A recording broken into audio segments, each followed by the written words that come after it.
No guns or ammo is for sale. Nothing in this video is for sale. Nothing is modified. Nothing illegal is done in this video. It abides by all YouTube rules and regulations. Don't give me a strike, YouTube. Okay. CW put out the video. He wants to see your beater rimfires and stuff. I got a lot of beater rimfires. So I got what it depends what you call beater rimfire stuff and what I call, I know I seen Edward Petty put out his beater was a Savage 24, over and under a 22 long rifle over 20 gauge. I think he said it was. I wouldn't consider that beater. I mean, it is kind of beat up, but to each their own. Whatever you think your beater is, what you wouldn't mind throwing in the back of your pickup truck, behind the seat or something like that. I guess not. You don't care about as much as your other guns, maybe. I don't know. This is what I kind of consider here. So, a lot of mine, I have I consider more vintage, even if they might not be as in good shape. Vintage, I don't consider beaters, but I consider a lot of the more modern plastic stock beaters and a few of the wooden stock ones too. But let's get started here because it's going to take a long time. I'm going to pause in between so I don't make it as long as possible. And stay to the end because I got something bonus here for you. Okay, first one's a Mossberg Blaze 25 round magazine. It's comes in a shell, 16 screws to take this thing apart to clean it. Not the most accurate gun in the world, but it'll do it 25 yards and it actually cycles pretty well decent. I've got 2 magazines for it. The problem I have with it has plastic dovetail up here, which is too narrow. You can't put anything on there without wanting to slide back and forth. You notice I have a cheap red dot up on here. I put a rail up on here to tighten up on it. And I tried different things, put paper, tinfoil, so I could tighten up on that little dovetail. It's not moving right at the moment. Maybe I did something. I worked on this a lot of times. But they did, and you still can find them. If you take out this sight, they make like a cantilever sight that bolts to the barrel, where you can mount, a Picatinny rail to, or your scope to, which they used to be more expensive, but now I was going to pay that, but I see they're cheaper now. You can look them and find them. I think it's got a 16-inch barrel. What can I say? It's all plastic gun. Mossberg has the Mossberg 702 Plinkster, which isn't made by Mossberg. It's imported from Mossberg, made by CBC, which is a lot more better gun than this. I have no idea. Mossberg back in the day made really good 22s, and this isn't one of them. I have no idea what they're thinking. I think they just hired a guy off the street, homeless guy, and said, hey, you want to come in and design a 22 for us? And they hired him. Okay, let me pause you. Next one. Okay, Mossberg Mossberg International 702 Plinkster. Same thing as a Rossi RS22. Exact same thing, different stock a little bit. See, it's kind of got this snobble stock right here instead of straight like a Rossi. Fiber optic sights, front and rear, got a cage sight. They are plastic, fully adjustable up here. I was always afraid of breaking this off, so I don't think it's the most toughest sight, but I have never done it yet. Most of these cheaper guns I put on, cheaper, 9-power scopes on. This one's got SV Boney on there. This gun, I probably cleaned this when I first got it, and I put a lot, and I mean a lot. And let me emphasize it one more time. A lot of rounds through it. I've taken this gun squirrel hunting and stuff like that. It's the perfect beater rifle. It really is, great little gun. Whether you get this one or the Rossi, RS22, you can't beat the daggone thing right there. On a good day, I can get, an inch group, at 50 yards on a good day. Because I do it every damn time. But there it is. Let me pause. You get another one out here. Okay. Winchester Wildcat. Well, I bought this one when they first came out. Mainly to kind of badmouth Ruger because I have a bone to pick with Ruger for moving out of the country and not making any guns in the United States. You're either going to get them from Turkey or Japan, I think it is. And this one is, of course, made in Turkey right there. All plastic except for the barrel and the bolt, which a lot of these guns you're going to see here like that right there. I really was expecting the disappointing on this gun. This is another gun I don't know. I quit counting after 3,000 rounds through it. unless there was a bad primer, I've never had issue with this gun right here. If you know anything about the Winchester Wildcats, they're really super easy to clean. You can release your magazine either from here or on the side right here. Bolt releases here and over on this side right here. You can get them. This comes with a peep sight on the rear, Picatinny rail mount on it, and post front sight right there. Really great gun. It's a great blinker. Only thing I ever had issue with it, I think it's a little light in the back end right here. It's a little, doesn't balance out so well right there. Great gun. Takes Ruger magazines. If I didn't say, last round hold open if you use the Winchester magazine. If you use Ruger, you're not going to have last round hold open right there. What I got on this thing, I got a Barska scope on this, 9 power. So 3 to 9. Yeah, usually I say 9 power, but this right here, I just mount this on here. It does have a little cover over top there. You can either slide the cover off. It's got a little pick rail in there, hook you a sling on there, or obviously I use this so I can put a bipod on here.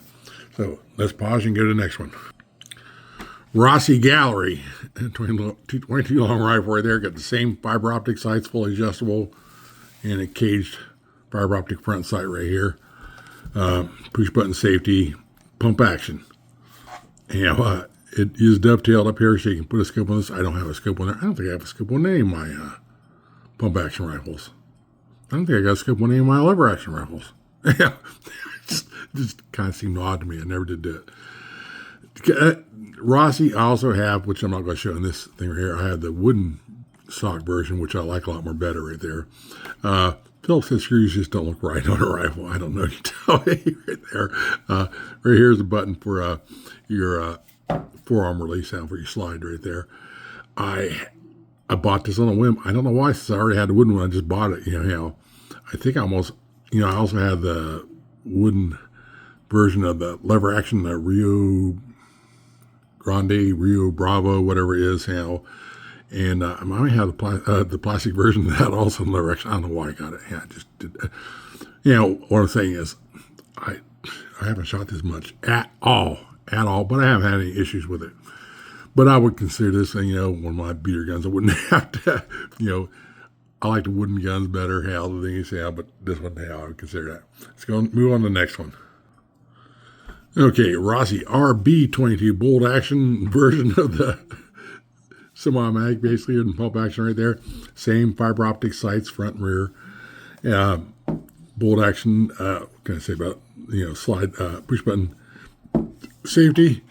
Does have a dovetail grooves in here where you can put a scope on there. I have this scope on here right now. It's a little higher there, but I did not want to take out my rear sights, so these are the look-through scope rings if you want to use that right there. Cheaper, I don't know what kind of scope it is. It's I think it's a Flang Poo scope.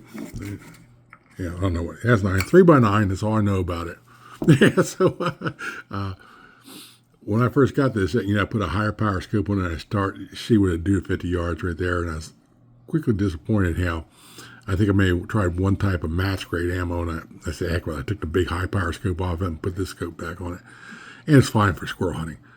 But I did see Bobcat Forever, if you watch his channel, he was shooting this the other day at 50 yards with the SK rifle match, and he actually wasn't getting too bad at grooves with the thing. I was kind of surprised. I said, maybe I gave up on the match grade ammo too quick. So I think I might keep this one out here and see what I can do with a little bit more right there. But just another, kind of beater rifle, I think, there. All right, let's move on to the next one. Okay, guys, Daria TM22 Standard. They make several TM22s. You get the all metal version, ones that are AR styled, and I think they even got a lever action version of it now. Cheapest rifle you're going to be able to go out and buy. Yeah, guaranteed right there.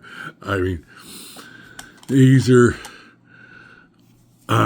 you can find them a wall underneath a C-note. Picatinny rail. It's another all plastic gun except for the barrel and bolt. The sights are hard to see up here, but they are adjustable for windage. Up here, you can barely see it right there. And the front sight, it's weird looking booger, but it's adjustable for elevation. And it's also kind of spring-loaded there, you see. 10-round mags. You can get bigger magazines for this right here. I believe, yep. Now, originally, the charging handle's on this side. You can put the charging handle on either side. I put it on this side. It's preferred on the right-hand side right there. This one currently has 3 to 9 Tasco on it. I like a little cheap gun. I do. It works good. I don't think I've even cleaned this thing. Maybe I did when I first got it. Looked down the barrel, maybe that's all I did. I don't know. Might have cleaned it one time, ran a rod down it, But it didn't come with it, but you can get one now. This right here with the cheek riser on it. Or you can order this one. I may have to do that one of these days. For a long while, every time I took out a gun, I'd take this thing out with me just so I could plink with it. It's a fun plinker. And, it's most cheap guns with the right ammo, you can achieve, maybe around an inch group if you're lucky. I would say no Winchester, with something, CCI or match grade ammo, something like you can get around inch group. Not all time, but pretty close right there. Then this kind of fits the bill at a cheap price right there. Now this little booger. Let's move on to the next one. Okay, guys, we got a Rock Island M14Y bolt action here. So you've got your typical stair-step leaf spring rear sight. Your post front sight's covered with cage right there. It does have different spacers here to change your length of pull if you want right there. Your fire and safe up here. Now I happen to have another Flying Poo scope up on here. The end of the barrel is threaded. I can show you that right there. If you want to put a suppressor on there, make sure everything's tight while I'm at it. This little gun is fairly accurate for what it is. More accurate than the Law 22s. Not CZ accurate, but it's fairly accurate. The right ammo. Kind of surprised me. Not none of these guns here have a target rifle trigger. But the trigger isn't too awful bad in this. I'd like to say I didn't bring out, and I don't consider it as a beater gun right there. I also have a Rock Island M20P, which is a semi-automatic version. It's basically the old Squires Bingham rifle right there, but it's got a wooden stock, a painted wooden stock. I mean, that's the way it came from factory, which is a pretty good shooter, but I don't consider it as a beater right there. So just like the Winchester Wildcat, we also have the Winchester Expert, which is a pretty good shooter, but pretty good rivals right there. All right, let's pause you and set you up on the next one here. All right, guys. Savage Model 62. Whether it be 62 or 64, there ain't much difference except for finish, as far as I can tell. So we have both of them. Steel receiver. The 62 had, at least the ones we got, has a blue finish, and the 64 had a matte finish. With their 10-round magazine. Safety's up here. Not the best trigger in the world, but it works right there. I think I painted the front sight there. Got a little white and a little orange on it right there. I did have an aim scope on it. I think I changed this out and I put a CB Life, what is it? Jackal How, I think, right there. 3 to 9 scope, a little better scope on it right there to shoot with it. But I do use this for squirrel hunting, and I kind of like it. Fits well, it feels like a full-size rifle right there. All right, that's like I say, 62 and this 62. We also have a 64. Not much difference between them. All right, let me pause you. Okay, now typically I wouldn't include this one here. This Marlin Model 60, I do have, modern Model 60 in almost pristine condition. This one is not in that pristine condition.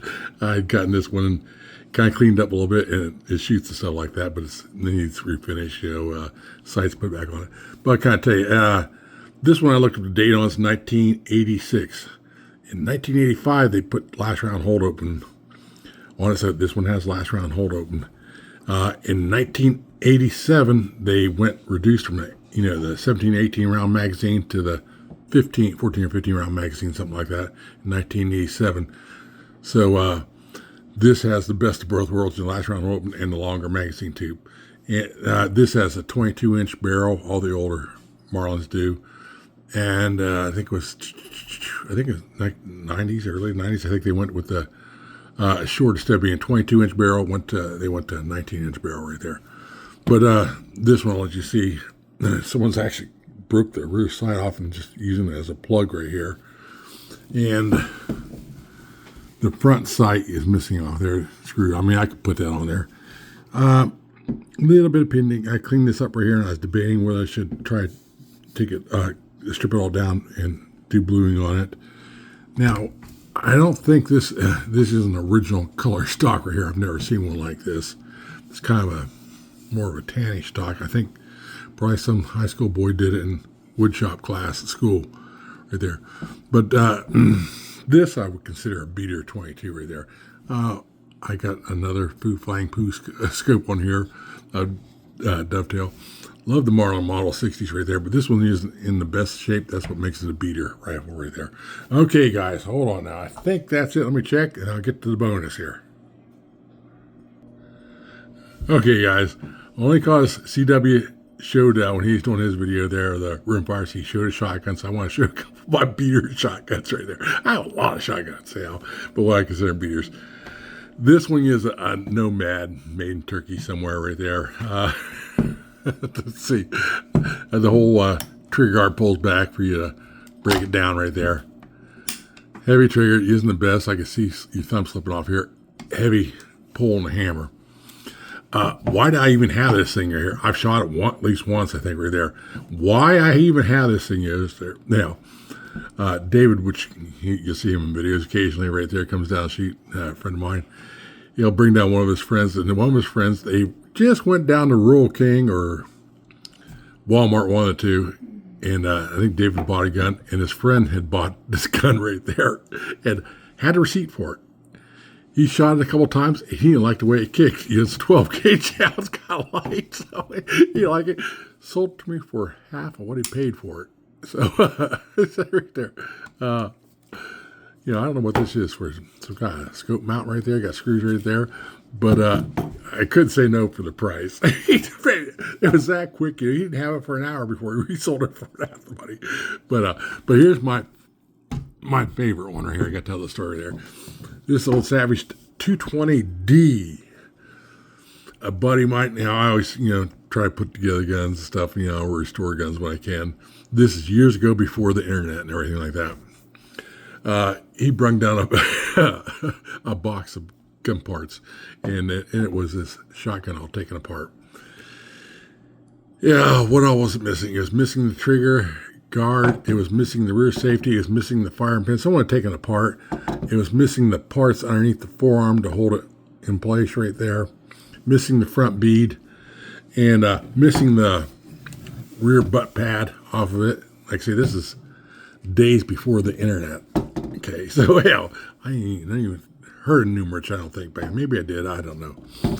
Anyhow, I had this for a while, and one day as I was out on the bench, I was looking, I said, what if I can make that shoot? So, and I remember I made the firing pin for it, and I still got, and he treated it, and I still got the same firing pin in here. I made everything. I made trigger guard, not this one right here, and a different safety right here. Yeah, safety. This is factory safety right now. But I made everything. Later on in the years, I replaced the safety, and I replaced the trigger guard for this once I found out what Numerich is. So back then, I just had a can of gloss black spray paint. It's kind of pitted up the gun is, not worth trying to blue, and I just spray painted it. What did on the stock right here, you can't see, let's see this side right here, it had the guy's name. He kind of engraved right there. It took me a lot of sanding. You kind of look, you can barely make it out there, but not too much. Almost got too much sanding done. It's got a little flat right there. Got his name out of there. But he engraved, you guys can see that letter D with a circle right there on the side of the receiver. Ain't much I can do with that engraving right there. Got a little crack right there, but no big deal.